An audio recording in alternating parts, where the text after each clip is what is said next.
तो चलिए बढ़ते हैं आज की कहानी की ओर। दोस्तों, प्रख्यात पत्रकार विक्रम राय हमेशा सच की खोज में रहते थे। एक दिन उन्हें एक पुराने गांव कालीघाट जाने का आदेश मिला।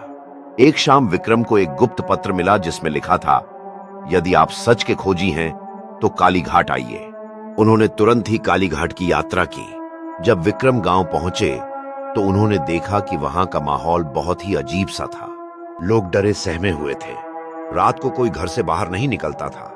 तभी बुजुर्गों ने बताया कि हर पूर्णमासी की रात एक अज्ञात परछाई गांव में घूमती है और जो कोई भी उसे देखने की कोशिश करता है वह अगले ही दिन गायब हो जाता है। गांव में विक्रम की मुलाकात एक बूढ़े व्यक्ति से हुई जिसे लोग हसमुख दादा के नाम से बुलाते थे। हसमुख स्वभाव का चंचल और खुश मिजाजी इंसान था। वह लोगों से बहुत ही जल्द घुल मिल जाता था। हसमुख एक अनुभवी नाविक था जिसने काफी लंबे समय तक समुद्र में नाव चलाने का काम किया था।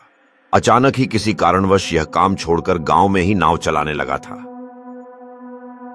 लेकिन समय ने हसमुख का यहां भी साथ नहीं दिया और फिर थक हार कर उसे कब्रिस्तान में काम करना पड़ रहा था। दिनब-दिन बढ़ती गरीबी और भूख ने हसमुख को मजबूर कर दिया कि वह किसी भी काम को स्वीकार करे। इसलिए उसने यह काम करना पसंद किया। उसे यह काम कालीघाट कब्रिस्तान में मिला। कब्रिस्तान का मालिक जब हसमुख को यहां काम दे रहा था तब उसने हसमुख को इस बात से अवगत कराया कि इस कब्रिस्तान में रात के वक्त अगर तुम्हें कोई दिखता है तो तुम उससे कुछ मत बोलना, केवल अपने काम से मतलब रखना। कब्रिस्तान के मालिक के कहने के बाद भी हसमुख ने मालिक की बात को अनसुना कर दिया और नौकरी पर लग गया। सिंधुपल चौक के लोग भी उसे चेताते रहे कि तुम यहां पर काम मत करो, नहीं तो तुम मारे जाओगे। कब्रिस्तान में अजीब सी घटनाएं होती थीं और लोगों का मानना था कि यह कब्रिस्तान श्रापित है। हसमुख ने इन बातों को महज एक अंधविश्वास समझा और काम करना शुरू कर दिया। लेकिन एक रात जब वह कब्रिस्तान का चक्कर लगा रहा था तो उसे महसूस हुआ कि कोई उसकी हरकतों को देख रहा है। कब्रिस्तान का कोना कोना सन्नाटा था। कब्र के चारों तरफ एक अजीब सी खामोशी थी और अचानक ही झिंगर और कुत्तों की रोने की आवाजें कब्रिस्तान के वातावरण को डरावना बना रही थी। जब हसमुख ने एक परछाई को हिलते हुए देखा तो वह डर गया। फिर उसे उस परछाई ने अपने तरफ खींचा, लेकिन जब वह पास पहुंचा तो कोई भी वहां नहीं था। यह सब देख हसमुख ने सोचा कि शायद यह उसका डर है। फिर अगली रात फिर से वह कब्रिस्तान का चक्कर लगाते समय उसे किसी के आने की आहट सुनाई दी। उसे लगा कि कोई उसे बुला रहा है। जब उसने पलटा तो वह कोई नहीं था, केवल शांत कब्रें ही थीं। एक दिन कब्रिस्तान के मालिक ने हसमुख को बुलाते हुए उससे कहा कि कब्रिस्तान के कोने में जो कब्र बनी हुई है उसके पास वाली जमीन पर एक कब्र खोदना है।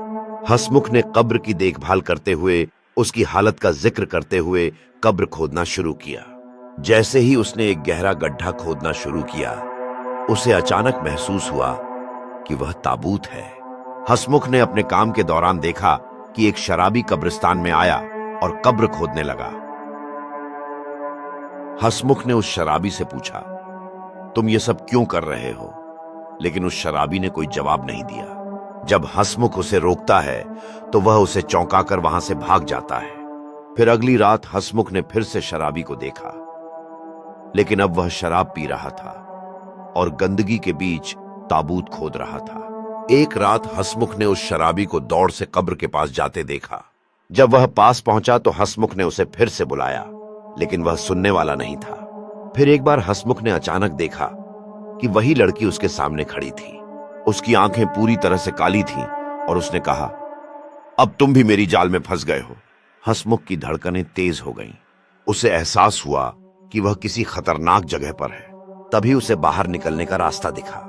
उसने वहां से भागते हुए खुद को बचाने की कोशिश की और उसके मन में यह ख्याल आया कि वह अब फंसा हुआ है। उसके सामने वही लड़की थी और उसने आरी मदद मांगी। आत्माओं ने उसे घेर लिया, लेकिन हसमुख ने खुद को मजबूत किया। उसने अपनी सारी ताकत लगाकर भागने का प्रयास किया।